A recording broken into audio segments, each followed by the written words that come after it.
The Red Room by H. G. Wells.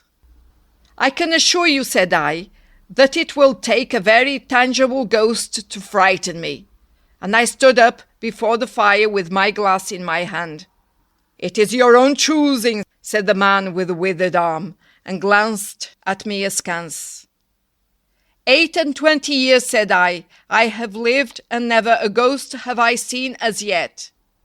The old woman sat staring hard into the fire, her pale eyes wide open. Aye, she broke in, and 28 years you have lived and never seen the likes of this house, I reckon. There's a many things to see when one's still but 28.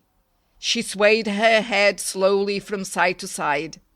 And many things to see and sorrow for. I half suspected the old people were trying to enhance the spiritual terrors of their house by their droning insistence. I put down my empty glass on the table and looked about the room, and caught a glimpse of myself, abbreviated and broadened to an impossible sturdiness, in the queer old mirror at the end of the room.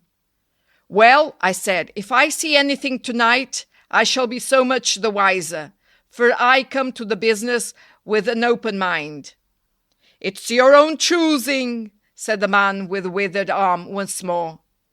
I heard the sound of a stick and a shambling step on the flags in the passage outside, and the door creaked on its hinges as a second old man entered, more bent, more wrinkled, more aged even than the first. He supported himself by a single crutch. His eyes were covered by a shade, and his lower lip, half averted, hung pale and pink from his decaying yellow teeth. He made straight for an armchair on the opposite side of the table, sat down clumsily, and began to cough. The man with the withered arm gave this newcomer a short glance of positive dislike. The old woman took no notice of his arrival, but remained with her eyes fixed steadily on the fire. I said, it's your own choosing, said the man with the withered arm, when the coughing had ceased for a while. It's my own choosing, I answered. The man with the shade became aware of my presence for the first time, and threw his head back for a moment and sideways to see me. I caught a momentary glimpse of his eyes, small and bright and inflamed. Then he began to cough and splutter again. Why don't you drink? Said the man with the withered arm, pushing the beer towards him. The man with the shade poured out a glassful with a shaky hand that splashed half as much again on the deal table. A monstrous shadow of him crouched upon the wall and mocked his action as he poured and drank. I must confess, I had scarce expected these grotesque custodians. There is to my mind something inhuman in senility, something crouching and atavistic. The human qualities seem to drop from old people insensibly day by day. The three of them made me feel uncomfortable, with their gaunt silences, their bent carriage, their evident unfriendliness to me and to one another. If, said I, you will show me to this haunted room of yours, I will make myself comfortable there. The old man with the cough jerked his head back so suddenly that it startled me, and shot another glance of his red eyes at me from under the shade. But no one answered me. I waited a minute, glancing from one to the other. If, I said a little louder, if you will show me to this haunted room of yours, I will relieve you from the task of entertaining me. There's a candle on the slab outside the door, said the man with the withered arm, looking at my feet as he addressed me. But if you go to the Red Room tonight, this night of all nights, said the old woman, you go alone.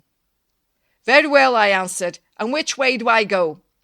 You go along the passage for a bit, said he, until you come to a door, and through that is a spiral staircase, and halfway up that is a landing and another door covered with baize. Go through that and down the long corridor to the end, and the Red Room is on your left, up the steps. "Have I got that right?" I said, and repeated his directions. He corrected me in one particular. "And are you really going?" said the man with the shade, looking at me again for the third time, with that queer, unnatural tilting of the face. "This night of all nights," said the old woman. "It is what I came for," I said, and moved towards the door. As I did so, the old man with the shade rose and staggered round the table so as to be closer to the others and to the fire. At the door, I turned and looked at them, and saw they were all close together, dark against the firelight, staring at me over their shoulders, with an intent expression on their ancient faces. "Good night," I said, setting the door open. "It's your own choosing," said the man with the withered arm. I left the door wide open until the candle was well alight, and then I shut them in and walked down the chilly, echoing passage. I must confess that the oddness of these three old pensioners in whose charge her ladyship had left the castle, and the deep-toned, old-fashioned furniture of the housekeeper's room in which they foregathered, affected me in spite of my efforts to keep myself at a matter-of-fact phase. They seemed to belong to another age, an older age, an age when things spiritual were different from this of ours, less certain, an age when omens and witches were credible and ghosts beyond denying. Their very existence was spectral, the cut of their clothing, fashions born in dead brains. The ornaments and conveniences of the room about them were ghostly, the thoughts of vanished men, which still haunted rather than participated in the world of today. But with an effort I sent such thoughts to the right about. The long, draughty subterranean passage was chilly and dusty, and my candle flared and made the shadows cower and quiver. The echoes rang up and down the spiral staircase, and the shadow came sweeping up after me, and one fled before me into the darkness overhead. I came to the landing and stopped there for a moment, listening to a rustling that I fancied I heard. Then, satisfied of the absolute silence, I pushed open the baize-covered door and stood in the corridor. The effect was scarcely what I expected, for the moonlight coming in by the great window on the grand staircase picked out everything in vivid black shadow or silvery illumination. Everything was in its place. The house might have been deserted on the yesterday instead of 18 months ago. There were candles in the sockets of the sconces, and whatever dust had gathered on the carpets or upon the polished flooring was distributed so evenly as to be invisible in the moonlight. I was about to advance and stopped abruptly. A bronze group stood upon the landing, hidden from me by the corner of the wall, but its shadow fell with marvelous distinctness upon the white paneling, and gave me the impression of someone crouching to waylay me. I stood rigid for half a minute, perhaps. Then, with my hand in the pocket that held my revolver, I advanced, only to discover a Ganymede and eagle glistening in the moonlight. That incident for a time restored my nerve, and the porcelain Chinaman on a buhl table, whose head rocked silently as I passed him, scarcely startled me. The door to the Red Room and the steps up to it were in a shadowy corner. I moved my candle from side to side, in order to see clearly the nature of the recess in which I stood before opening the door. Here it was, thought I, that my predecessor was found, and the memory of that story gave me a sudden twinge of apprehension. I glanced over my shoulder at the Ganymede in the moonlight, and opened the door of the Red Room rather hastily, with my face half turned to the pallid silence of the landing. I entered, closed the door behind me at once, turned the key I found in the lock within, and stood with the candle held aloft, surveying the scene of my vigil, the great Red Room of Lorraine Castle, in which the young Duke had died. Or rather, in which he had begun his dying, for he had opened the door and fallen headlong down the steps I had just ascended. That had been the end of his vigil, of his gallant attempt to conquer the ghostly tradition of the place, and never, I thought, had apoplexy better served the ends of superstition. And there were other and older stories that clung to the room, back to the half-credible beginning of it all. The tale of a timid wife and the tragic end that came to her husband's jest of frightening her.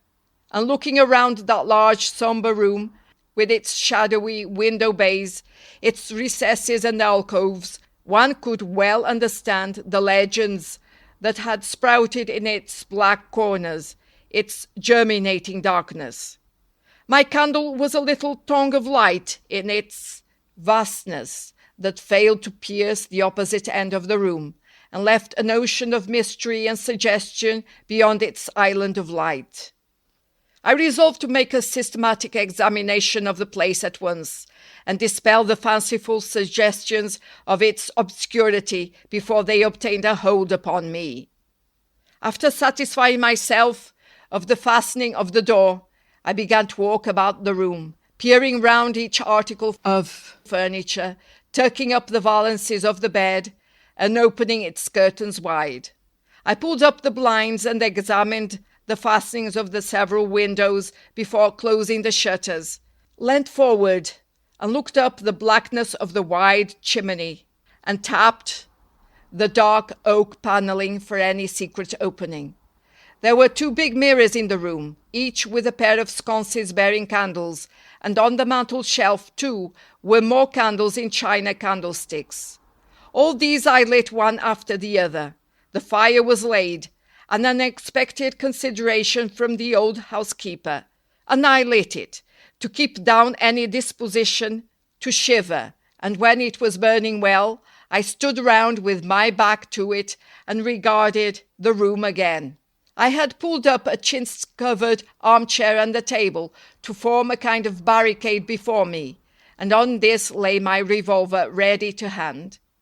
My precise examination had done me good, but I still found the remoter darkness of the place and its perfect stillness too stimulating for the imagination. The echoing of the stir and crackling of the fire was no sort of comfort to me. The shadow in the alcove at the end in particular had that undefinable quality of a presence, that odd suggestion of a lurking, living thing that comes so easily in silence and solitude. At last, to reassure myself, I walked with a candle into it and satisfied myself that there was nothing tangible there. I stood that candle upon the floor of the alcove and left it in that position. By this time I was in a state of considerable nervous tension, although to my reason there was no adequate cause for the condition. My mind, however, was perfectly clear. I postulated quite unreservedly that nothing supernatural could happen, and to pass the time I began to string some rhymes together, in Goldsby fashion, of the original legend of the place. A few I spoke aloud, but the echoes were not pleasant. For the same reason I also abandoned, after a time, a conversation with myself upon the impossibility of ghosts and haunting. My mind reverted to the 3 old and distorted people downstairs, and I tried to keep it upon that topic. The sombre reds and blacks of the room troubled me. Even with 7 candles, the place was merely dim. The one in the alcove flared in a draught, and the fire flickering kept the shadows and penumbra perpetually shifting and stirring. Casting about for a remedy, I recalled the candles I had seen in the passage, and with a slight effort walked out into the moonlight, carrying a candle and leaving the door open, and presently returned with as many as 10.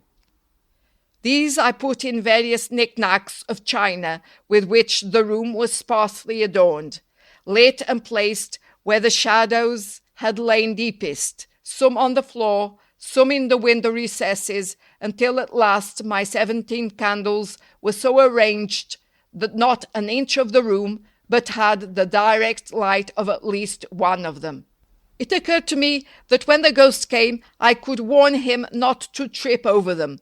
The room was now quite brightly illuminated. There was something very cheery and reassuring in these little streaming flames, and snuffing them gave me an occupation and afforded a helpful sense of the passage of time. Even with that, however, the brooding expectation of the visual weighed heavily upon me. It was after midnight that the candle in the alcove suddenly went out, and the black shadow sprang back to its place there. I did not see the candle go out. I simply turned and saw that the darkness was there, as one might start and see the unexpected presence of a stranger. "By Jove," said I aloud, "that draft's a strong one." And taking the matches from the table, I walked across the room in a leisurely manner to relight the corner again. My first match would not strike, and as I succeeded with the second, something seemed to blink on the wall before me. I turned my head involuntarily and saw that the two candles on the little table by the fireplace were extinguished. I rose at once to my feet. "Odd," I said. "Did I do that myself in a flash of absent-mindedness?" I walked back, relit one, and as I did so I saw the candle in the right sconce of one of the mirrors wink and go right out. And almost immediately its companion followed it. There was no mistake about it. The flame vanished, as if the wicks had been suddenly nipped between a finger and a thumb, leaving the wick neither glowing nor smoking, but black. While I stood gaping, the candle at the foot of the bed went out, and the shadows seemed to take another step towards me. "This won't do," said I, and first one and then another candle on the mantel shelf followed. "What's up?" I cried with a queer high note getting into my voice somehow. At that, the candle on the wardrobe went out, and the one I had relit in the alcove followed. "Steady on," I said. "These candles are wanted," speaking with a half-hysterical facetiousness, and scratching away at a match the while for the mantel candlesticks. My hands trembled so much that twice I missed the rough paper of the matchbox. As the mantel emerged from the darkness again, two candles in the remoter end of the window were eclipsed. But with the same match I also relit the larger mirror candles, and those on the floor near the doorway, so that for the moment I seemed to gain on the extinctions. But then, in a volley, there vanished 4 lights at once in different corners of the room, and I struck another match in quivering haste, and stood hesitating whither to take it. As I stood undecided, an invisible hand seemed to sweep out the 2 candles on the table. With a cry of terror, I dashed at the alcove, then into the corner, and then into the window, relighting 3, as 2 more vanished by the fireplace. Then, perceiving a better way, I dropped the matches on the iron-bound deed box in the corner, and caught up the bedroom candlestick. With this I avoided the delay of striking matches. But for all that, the steady process of extinction went on, and the shadows I feared and fought against returned, and crept in upon me. First a step gained on this side of me, and then on that. It was like a ragged storm cloud sweeping out the stars. Now and then one returned for a minute, and was lost again. I was now almost frantic with the horror of the coming darkness, and my self-possession deserted me. I leaped, panting and dishevelled, from candle to candle, in a vain struggle against that remorseless advance. I bruised myself on the thigh against the table. I sent a chair headlong. I stumbled and fell and whisked the cloth from the table in my fall. My candle rolled away from me, and I snatched another as I rose. Abruptly this was blown out, as I swung it off the table by the wind of my sudden movement, and immediately the 2 remaining candles followed. But there was light still in the room, a red light that staved off the shadows from me. The fire! Of course, I could still thrust my candle between the bars and relight it. I turned to where the flames were still dancing between the glowing coals and splashing red reflections upon the furniture, made 2 steps towards the grate, and incontinently the flames dwindled and vanished. The glow vanished, the reflections rushed together and vanished, and as I thrust the candle between the bars, darkness closed upon me like the shutting of an eye, wrapped about me in a stifling embrace, sealed my vision, and crushed the last vestiges of reason from my brain. The candle fell from my hand. I flung out my arms in a vain effort to thrust that ponderous blackness away from me, and, lifting up my voice, screamed with all my might, once, twice, thrice. Then I think I must have staggered to my feet. I know I thought suddenly of the moonlit corridor, and with my head bowed and my arms over my face, made a run for the door. But I had forgotten the exact position of the door, and struck myself heavily against the corner of the bed. I staggered back, turned, and was either struck or struck myself against some other bulky furniture. I have a vague memory of battering myself thus, to and fro in the darkness, of a cramped struggle, and of my own wild crying as I darted to and fro, of a heavy blow at last upon my forehead, a horrible sensation of falling that lasted an age, of my last frantic effort to keep my footing, and then I remember no more. I opened my eyes in daylight. My head was roughly bandaged, and the man with the withered arm was watching my face.